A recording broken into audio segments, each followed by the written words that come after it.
And so far then, some weekend it's been. We've had that win last night for Norwich away at Watford. Today, Villa won away at Everton.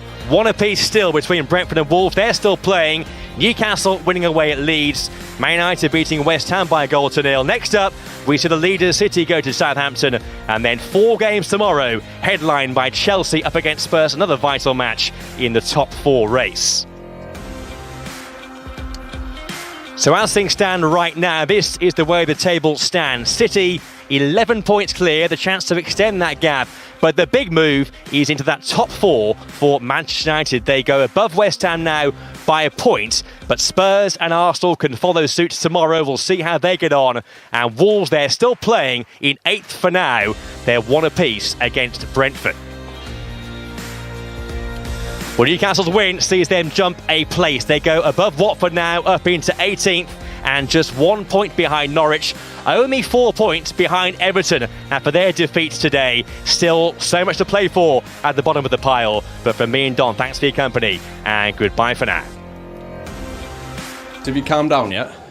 No, they're the best games to be involved in, and when you're on the winning side of it, it's a great feeling. Nothing really beats it in football, so very happy today, and a very big game against opposition at the moment are very tight with us, so it's important that we got the win today. Yeah, how much did your team need that goal, considering, like you say, 2 sides battling for the top 4 this season? Yeah, you might not see it now, but come the end of the season, it can be 3 points, 4 points that are the difference between being in and out the top 4. So, pleased that we managed to get the 3 today, and we have to use it now as motivation. 2 good games, 2 wins, and you count 3 good games if you include Villa, but we didn't get over the line in that one. So we got 2 wins to use as motivation now to keep moving forward. The goal was checked for offside. Was there any doubt in your mind? It didn't seem so with the celebrations. I knew it wasn't from Eddie to me, and I don't think it was from Anthony to Eddie. So before then, I was just trying to get into the back post. But yeah, it felt like a good goal, and thankfully it stood. And for you personally as well, to follow up from that goal against Brentford, it must feel better considering the spell that you'd had without scoring. Yeah, definitely. I think for any forward, when you go through a patch of not scoring for a few games, when the goals do start coming back, it's a great feeling. You just have to keep moving forward now, keep going in the right direction. For the second game running, Marcus Rashford comes off the bench to real effect. And we saw his expression at the full-time whistle, Michael. Just good to see him smiling again. What a win, by the way, from United first. Yeah, big win, a big result. Yeah. Not many goals today, but big goals. And Marcus Rashford going through a lean patch, as everyone knows, as he knows. The crowd's starting to get on his back a little bit. Yeah. I wouldn't say he's been the most popular player around Old Trafford for recent weeks. However, that is a priceless goal. It was actually made from the bench. I mean, from Martial to Cavani to Rashford, the 3 players that Rangnick brought on, all combined well. It just shows you how important a bench is. Yep. And looking at the table, Ian, Manchester United, I should confirm, into the top 4 for the first time since October.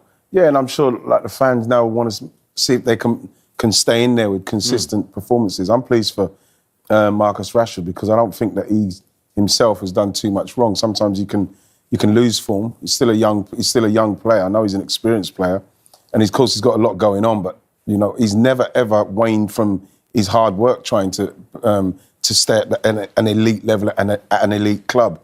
And so it's nice to see him get those goals, because people started to get carried away with the noise. With a young professional player who's just trying to do his thing. So I'm just pleased that he's got those goals and he can continue to do that for them. They were clinical on the turnover. Jared Bowen dispossessed. For United, this was a good team goal, was it not, Michael? It was a good team goal, yeah. I mean, as I say, good combination work by the 3 substitute players to finish the job off in the last few seconds as well. But it was a good team goal. Martial waited just to the right time. I mean, we did check the offside line, and Cavani's a matter of inches onside. But Bowen there in the last few seconds, David Moyes will be a bit unhappy that he's losing the ball. But then United pounced. Look at that, 4 players against, 3 at the back as we stand, 3 against 3 there. And we see there's the possible offside, let's say, from Cavani. But we have checked. It's onside, and there you see it. He's just onside. A great ball across. And Rashford wouldn't mind one of those every game. I think that West Ham will feel very disappointed with that. Obviously, Jared Bowen, you've got to do more to keep that ball, finish that game off. And then all of a sudden, they're all out of place. Ryan Fredericks out of place. But you're looking at Man United's side that it was very tough for them today.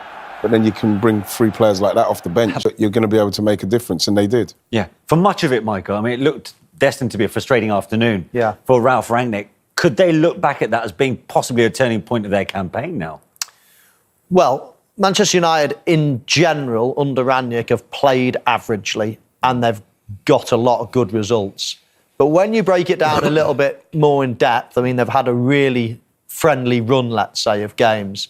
We will see. There will be acid tests ahead against some of the big boys. West Ham, I thought, were going to give them a big challenge today. They did. They'll be very frustrated that they didn't take anything out of the game. But, you know, as they say, results are the most important thing, and that keeps them right in there in the hunt for the top 4. We'll end the day in 4th position. What have you made of that first half then, Michael? Not many clear-cut chances. I thought Manchester United edged it, but I don't think performed well enough to maybe justify going in lead. And I think it's all up in the air still. It's been a solid performance by both teams, but nobody's done anything really worthy of saying, yeah, that's a touch of class and you deserve to be in front. Needless to say, David Moyes will be the happier of the 2 managers. Yeah, obviously playing away from home, but he can sense there is an opportunity here for West Ham. You say that there's nothing on target, but there's a good chance for Ronaldo. He just missed it in respect of the cross from Fernandes, and same with Mason Greenwood when he kind of got in. West Ham done a couple of things where, you know, didn't quite get the end. So it's quite an exciting game for me because I think that both of them know that they've got an opportunity to win it, and it's there for someone to take that chance. Yeah. Tactically, it might boil down to what either manager has to say. At the half-time interval, you spoke about it being a big game for Harry Maguire. How's he fared in that 45? Very well so far. All eyes are on him. Certainly, I've been watching him. His decision-making, he's backing off. He then pounces at the right time here, making a really good tackle.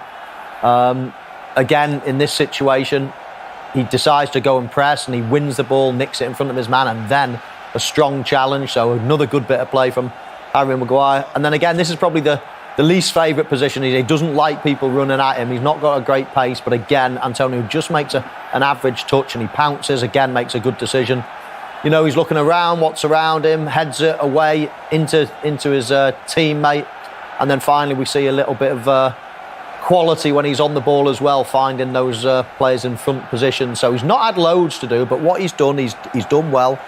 Good decisions and very strong performance so far. Yeah, you've got to be pleased for him because he must be quite nervous with the way it's going, but he's dealt with that very well. But I find in all of those situations you see him, he's in a comfortable situation. You know, it's not like instant decisions he's had to make. He's jockeyed. He's made the right decisions at the right time. A couple of bad touches, but he's got away with it. He's done all right. Interestingly, Ralph Rangnick did call for his team to be more aggressive, and he certainly has shown aspects of that to his game. Declan Rice, for you, how important has he been for West Ham? Well, he's vitally important to West Ham. You know, Declan Rice, no matter what anyone else is doing, Declan Rice is probably continually getting a man of the match performances, which will sometimes go under the radar. People like to say things like, oh, here they go again about the English players, but we're talking about Declan Rice being such an integral part of what West Ham do and what they are going to do. You know, he's just getting better and better with every game in the position he's now made his own. You know, he's somebody that if he does leave like West Ham at some stage, it's going to be because of this position.